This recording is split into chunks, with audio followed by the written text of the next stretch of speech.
ಕಳ್ಸಿಟ್ಟು ಮುಂದೆ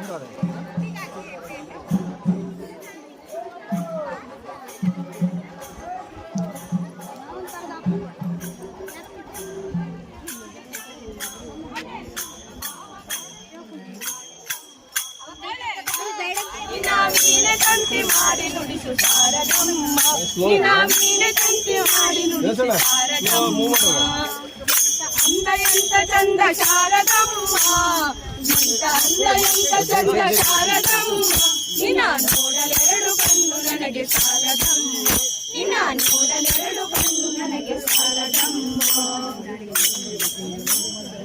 ಶಾರದಮ್ಮ ಬೇರೆ ಏನು ಬೇಕು ಎಂದು ಕೇಳದಮ್ಮ ಬೇರೆ ಏನು ಬೇಕು ಎಂದು ಕೇಳದಮ್ಮ ನಿನ್ನ ತಂತಿ ಮಾಡಿ ನಿನ್ನ ತಂತಿ ಮಾಡಿ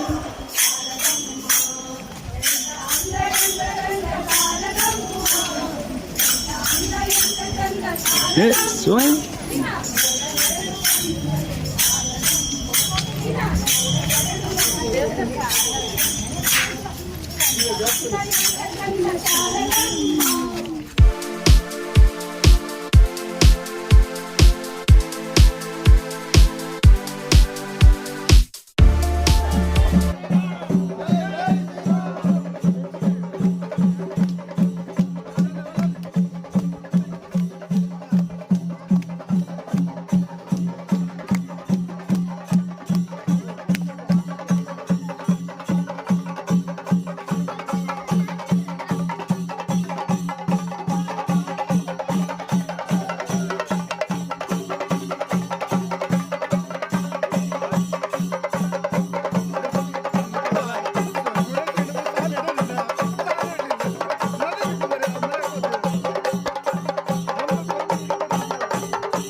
ಬಿಸಿಲುಂಟು ಮರಿ ಈಗಲೂ ಅಲ್ಲ.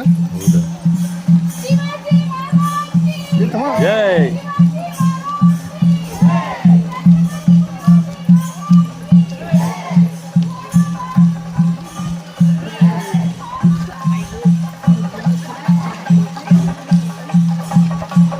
ಇವ್ರಿಗೆ ಎಷ್ಟು ಬಂದರೆ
ಬೆಳವಣಿಗೆಯ ಭವ್ಯ ಬೆಳವಣಿಗೆ ಮೂಲಕ ವೇದಿಕೆಯ ಅಮರಿಸಿದ್ದಾರೆ. ನಮ್ಮೆಲ್ಲರಿಗೂ ಈ ಪಾನೀಯ ವ್ಯವಸ್ಥೆ ಇದೆ. ದಯಮಾಡಿ ಎಲ್ಲರೂ ಪಾನೀಯದ ಸ್ವೀಕಾರ ಮಾಡಿಕೊಂಡು ವೇದಿಕೆಗೆ ಬರಬೇಕು ಅಂತ ಅವರಿಗೆ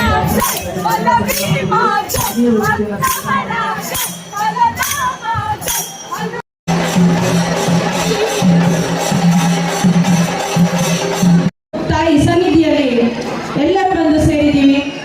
ಪ್ರಾರಂಭದಲ್ಲಿ ಸ್ವಾಗತ ಗೀತೆ ಲಾವಣ್ಯ ಪಾಂಡುರಂಗ್ ಸುಬ್ಬುಮನಿ.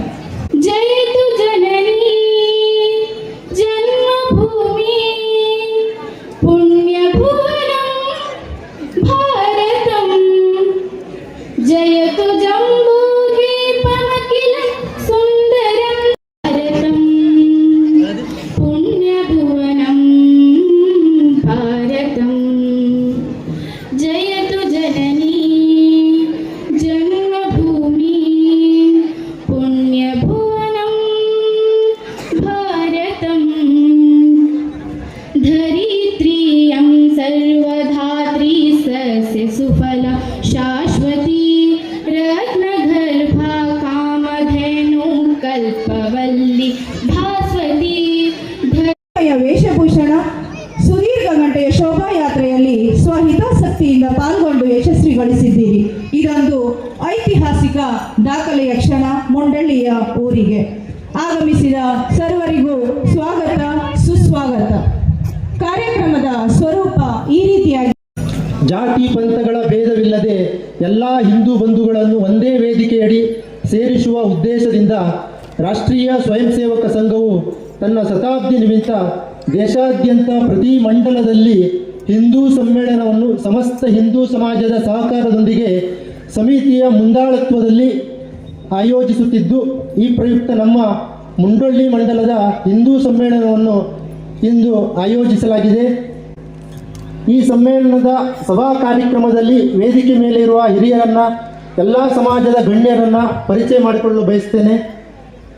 ಮೊದಲಿಗೆ ನಮ್ಮ ಹಿಂದೂ ಸಮ್ಮೇಳನ ಸಮಿತಿ ಮುಂಡೊಳ್ಳಿ ಮಂಡಲ ಇದರ ಅಧ್ಯಕ್ಷರಾದ ಶ್ರೀ ನಾಗರಾಜ್ ಭಟ್ ಇವರಿಗೆ ಹಿಂದೂ ಸಮ್ಮೇಳನ ಸಮಿತಿ ಮುಂಡೊಳ್ಳಿ ಮಂಡಲದ ವತಿಯಿಂದ ಆತ್ಮೀಯ ಸ್ವಾಗತವನ್ನು ಕೋರ್ತೇನೆ.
माता के भारत माता के भारत माता के वंदे वंदे वंदे।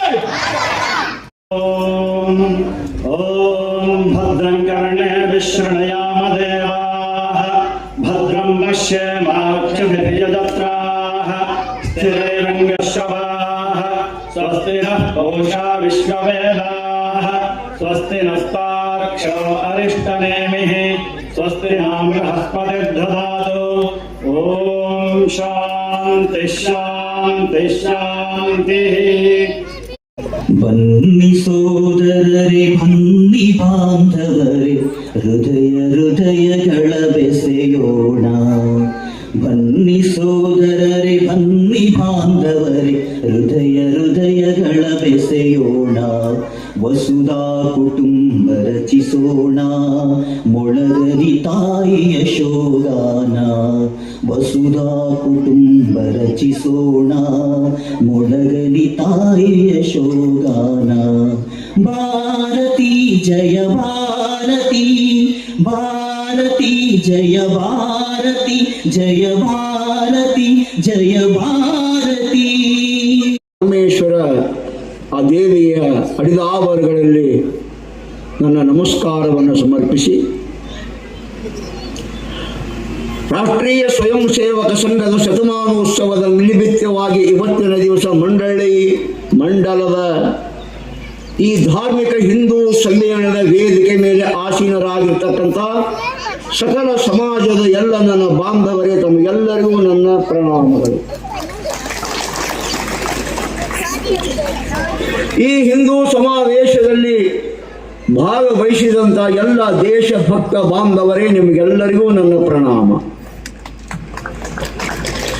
ಈ ಕಾರ್ಯಕ್ರಮದಲ್ಲಿ ಭಾಗವಹಿಸಿದಂಥ ಎಲ್ಲ ನನ್ನ ಮಾತೃಶಕ್ತಿಗೆ ನನ್ನ ದೀರ್ಘದಂಡ ನಮಸ್ಕಾರವನ್ನು ಸಮರ್ಪಿಸಿ, ಈ ಸಂದರ್ಭದಲ್ಲಿ ಕೆಲವು ಸಂಗತಿಗಳನ್ನು ಈ ಸಂದರ್ಭ ಮುಂದೆ ಇಡಲಿಕ್ಕೆ ನಾನು ಈ ವೇದಿಕೆಯ ಮೂಲಕ ನಾನು ಸಿದ್ಧನಾಗಿದ್ದೀನಿ. ನನ್ನ ಈ ಕಾರ್ಯಕ್ರಮ ಕರ್ನಾಟಕ ರಾಜ್ಯದಲ್ಲಿ ಇದು ನನ್ನ ಪಾಲಿಗೆ 10ನೆಯ ಕಾರ್ಯಕ್ರಮ. ಇದೇ ಕಾರವಾರ ಜಿಲ್ಲೆಯಲ್ಲಿ ಈ 3ನೇ ಕಾರ್ಯಕ್ರಮ. ಕೈಗಾದಲ್ಲಿ ಯಾವುದೋ ಒಂದು ಪಕ್ಕದ ಹಳ್ಳಿ ವಾಲಗಳ್ಳಿ ಅಂತ ಅಲ್ಲಿ ಒಂದು ಕಾರ್ಯಕ್ರಮ ಆಯಿತು. ಇವತ್ತು ಈ ಕಾರ್ಯಕ್ರಮಕ್ಕೆ ನನಗೆ ಬರಲಿಕ್ಕೆ ಹೇಳಿದರೆ ನಾನೊಂದು ವಿಷಯವನ್ನು ತಗೊಂಡು ಹೊರಟಿದ್ದೀನಿ. ಭಾರತ ದೇಶದ ಪುನರುತ್ಥಾನ ನಿರ್ಮಾಣಕ್ಕಾಗಿ ಭಾರತ ಮತ್ತೆ ಜಗತ್ತಿಗೆ ಜಗದ್ಗುರುವಾಗಬೇಕು. ತಾಯಿ ಭಾರತ ಮಾತೆ ಮತ್ತೊಮ್ಮೆ ಜಗತ್ತಿಗೆ ಜಗಜ್ಜನನಿಯಾಗಬೇಕು ಅನ್ನುವಂಥ ಒಂದು ಶ್ರೇಷ್ಠವಾದ ಕೆಲವು ಸಂಗತಿಗಳನ್ನು ಇಟ್ಟುಕೊಂಡು ನಾನು ಈ ಸಮ್ಮೇಳನದಲ್ಲಿ ಕೆಲವು ವಿಚಾರಗಳನ್ನು ನಾನು ಹೇಳ್ತಾ ಇದ್ದೀನಿ. ಡಾಕ್ಟರ್ ಬಾಬಾ ಸಾಹೇಬ್ ಅಂಬೇಡ್ಕರ್ ಅವರು ಒಂದು ಮಾತನ್ನು ಹೇಳಿದ್ದಾರೆ. ಆ ಮಾತು ಇವತ್ತು ಪ್ರಸ್ತುತ. ಏನು ಆ ಮಾತು?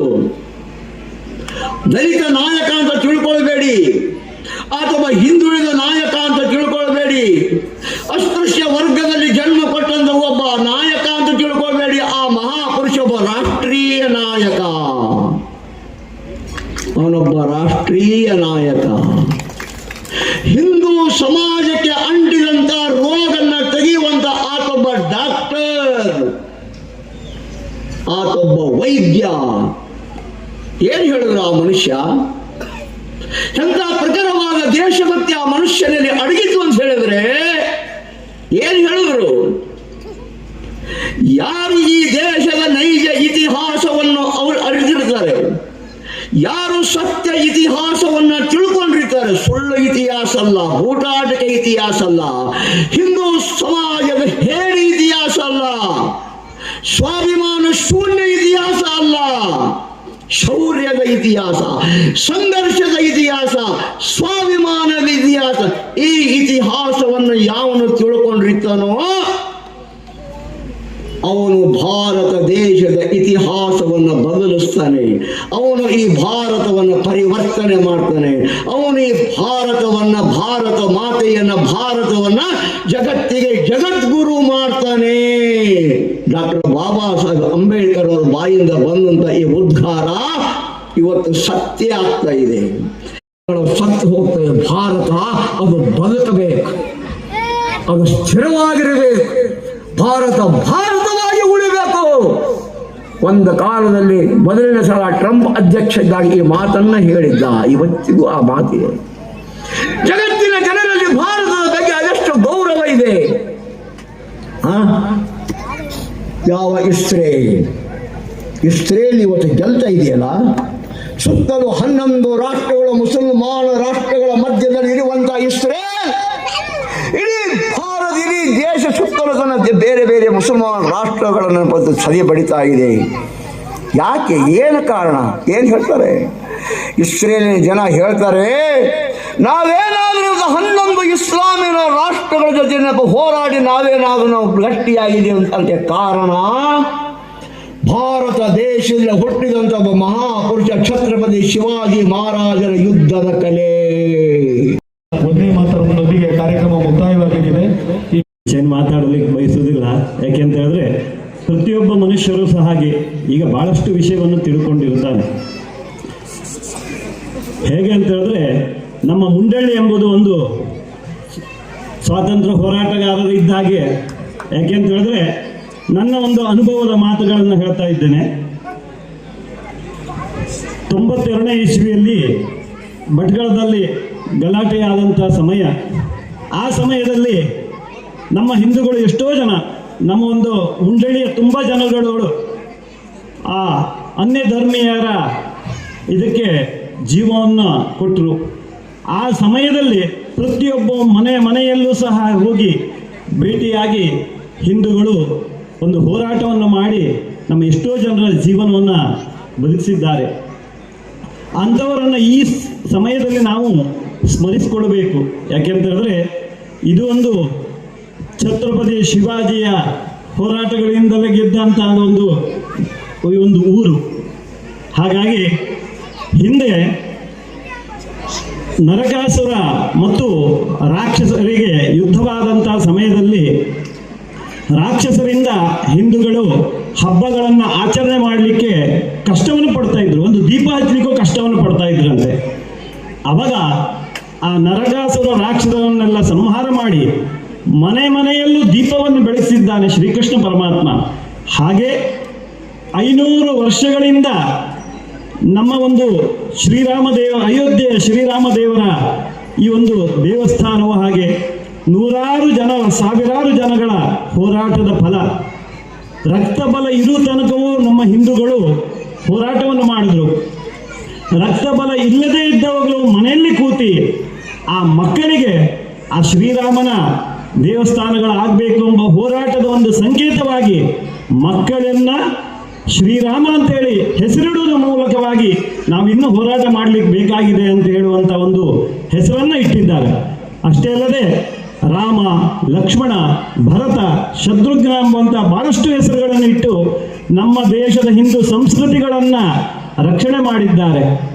ಅಂತ ಅವರ ಒಂದು ಹೋರಾಟದ ಫಲ ಇವತ್ತು ಶ್ರೀರಾಮ ದೇವಸ್ಥಾನವನ್ನು ಕೊಟ್ಟು ನಮ್ಮ ದೇಶಕ್ಕೆ ಒಂದು ಭಗವಂತ ಶ್ರೀಕೃಷ್ಣ ಪರಮಾತ್ಮ ಬಂದು ಮನೆಯಲ್ಲೂ ಶ್ರೀರಾಮ ದೇವಸ್ಥಾನದ ಪ್ರತಿಷ್ಠಾಪನೆಯ ದಿವಸ ಮನೆಯಲ್ಲೂ ದೀಪ ಬೆಳಗಿದ್ದಾನೆ. ಇದು ನಮ್ಮ ದೇಶದ ಒಂದು ಹಿಂದೂ ಸಂಸ್ಕೃತಿಯ ಒಂದು ಧರ್ಮ.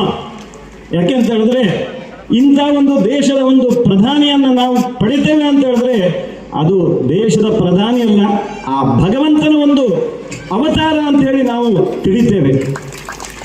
ಅಷ್ಟೇ ಅಲ್ಲದೆ ಹೇಗೆ ಪ್ರತಿಯೊಂದು ದೇಶದಲ್ಲಿ ಹೋಗುವಾಗ ನಾವೆಲ್ಲ ಒಂದು ಆಯಾ ದೇಶಕ್ಕೆ ಹೋದವಾಗ ಅಲ್ಲೆಲ್ಲ ಒಂದು ಕಾರ್ಡನ್ನು ತೋರಿಸ್ಬೇಕು, ನಾವು ಈ ಊರಿನವರು ಅಂತ ಹೇಳಲಿಕ್ಕೆ.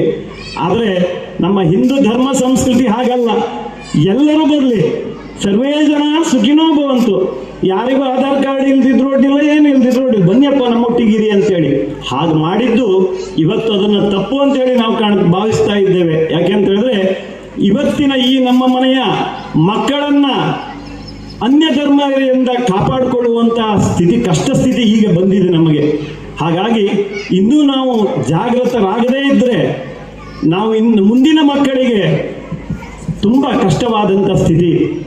ಅಷ್ಟೇ ಅಲ್ಲದೆ ಇವತ್ತು ಈ ಹಿಂದೂ ಸಮಾಜೋತ್ಸವಕ್ಕೆ ಇಷ್ಟು ಜನ ಸೇರ್ತಾರೆ ಅಂತೇಳಿ ನಾನು ಎಣಿಸಲಿಲ್ಲ. ಯಾಕೆಂತ ಹೇಳಿದ್ರೆ ಪರ ಊರಿನ ಎಲ್ಲೆಲ್ಲ ಉದ್ಯೋಗದಲ್ಲಿದ್ದವರು ಸಹ ಬಂದು ಈ ಒಂದು ಹಿಂದೂ ಸಮಾಜೋತ್ಸವದಲ್ಲಿ ಪಾಲ್ಗೊಂಡಿದ್ದಾರೆ. ಇದು ಇವತ್ತು ಚಂಡೆ ವಾದ್ಯ ಆಗಿದೆ ಅಂತ ಹೇಳಿದ್ರೆ ಇದೊಂದು ಕಹಳೆ ಇದ್ದಂಗೆ. ಯಾಕೆಂತ ಹೇಳಿದ್ರೆ ಆ ಕಹಳೆಯ ಹಿಂದೆ ಆ ರಾಕ್ಷಸವನ್ನ ಸದೆ ಬಡಿಲಿಕ್ಕೆ ದೇವಿ ಚಂಡೆ ಶಬ್ದ ಮಾಡ್ತಿದ್ಲಂತೆ. ಅವಾಗ ರಾಕ್ಷಸರೆಲ್ಲ ಯಾರು ಸೈನಿಕರೆಲ್ಲ ಎದ್ದೇಳಿ ಆ ರಾಕ್ಷಸರನ್ನ ಸಂಹಾರ ಮಾಡ್ತಿದ್ರಂತೆ. ಹಾಗೆ ಇವತ್ತು ಚಂಡೆ ಶಬ್ದ ಆಗಿದೆ ಅಂತ ಹೇಳಿದ್ರೆ ಇದು ನಮ್ಮ ಹಿಂದೂ ಜನರ ರಕ್ಷಣೆ ಮಾಡೋಕ್ಕೋಸ್ಕರವಾಗಿ ಸೂಚಿಸ್ತಕ್ಕಂಥ ಒಂದು ವಾದ್ಯ, ಇದು ಒಂದು ಘೋಷಣೆ. ಹಾಗಾಗಿ ನಾವೆಲ್ಲ ಜಾಗೃತರಾಗಬೇಕಾದಂಥ ಸಮಯ ಇದು. ಹಾಗಾಗಿ ಇನ್ನೂ ಜಾಗೃತೆ ಆಗದೇ ಇದ್ರೆ ನಮ್ಮ ಅವನತಿ ಆಗುವಂಥ ಒಂದು ಸಮಯ. ಯಾಕೆಂತ ಹೇಳಿದ್ರೆ ಒಂದು ಮನುಷ್ಯನಿಗೆ ಒಂದು ಬಲ ಬರಬೇಕಂತ ಹೇಳಿದ್ರೆ ಆ ಒಂದು ಶಬ್ದವೇ ನಮ್ಮ ಒಂದು ಬಲ. ನೋಡಿ, ಆ ಛತ್ರಪತಿ ಅಂತ ಹೇಳಿ ಖಾಲಿ ಅದು ಸಾಮಾನ್ಯ ಚ ಅಲ್ಲ, ಅದು ಆ ಹೊಡೆಯುವಾಗಲೇ ನಮ್ಮ ದೇಹದ ಆಳದಿಂದ ಆ ಶಬ್ದ ಉಚ್ಚಾರವಾಗಬೇಕು, ಛತ್ರಪತಿ ಅಂತ ಹೇಳಿ. ಹಾಗೆ ಆ ಛತ್ರಪತಿ ಶಿವಾಜಿ ಮಹಾರಾಜ್ ಕಿ ಅಂತ ಹೇಳಿದವಾಗ ಆ ಘೋಷಣೆಯೇ ನಮಗೊಂದು ಬಲ ಇದ್ದಂಗೆ ಅಂತ. ಇಂದಿನ ವಂದನಾರ್ಪಣೆ ಇವತ್ತಿನ ಹಿಂದೂ ಸಮ್ಮೇಳನದ ಸಭಾ ಕಾರ್ಯಕ್ರಮಕ್ಕೆ ಮುಖ್ಯ ವಕ್ತಾರರಾಗಿ ಆಗಮಿಸಿದಂತಹ ಶ್ರೀಯುತ ಸ್ವತಂತ್ರ ಶಿಂದೇರವರಿಗೆ ಹಿಂದೂ ಸಮ್ಮೇಳನ ಸಮಿತಿ ಮುಂಡಳ್ಳಿ ವತಿಯಿಂದ ಧನ್ಯವಾದಗಳನ್ನು ಸಲ್ಲಿಸುತ್ತಿದ್ದೇನೆ. ವೇದಿಕೆ ಮೇಲೆ ಉಪಸ್ಥಿತರಿರುವ ಸಮಿತಿಯ ಅಧ್ಯಕ್ಷರು, ಅತಿಥಿಗಳು ಹಾಗೂ ಗ್ರಾಮದ ಎಲ್ಲಾ ಸಮಾಜದ ಗಣ್ಯರಿಗೂ ಧನ್ಯವಾದಗಳನ್ನು ಸಲ್ಲಿಸುತ್ತಿದ್ದೇನೆ.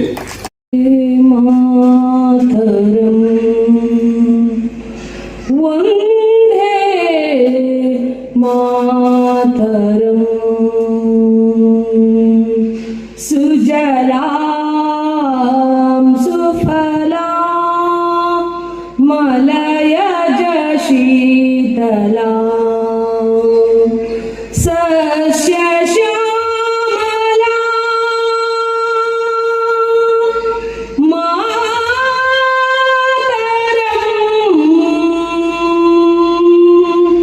ವಂದೇ ಮಾತರಂ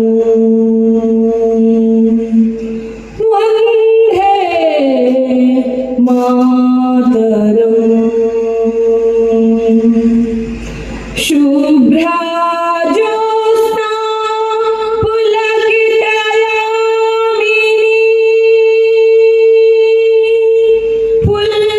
ಫುಲ್ಲಕುಸುಮಿತಾ ದ್ರುಮಧರ ಶೋಭಿನೀ ಸುಹಾಸಿನಿ ಸುಮಧುರ ಭಾಷಿಣಿ ಸುಖದಾ ವರದಾ ಮಾತರಂ ವಂದೇ ಮಾತರಂ ವಂದೇ ಮಾತರಂ.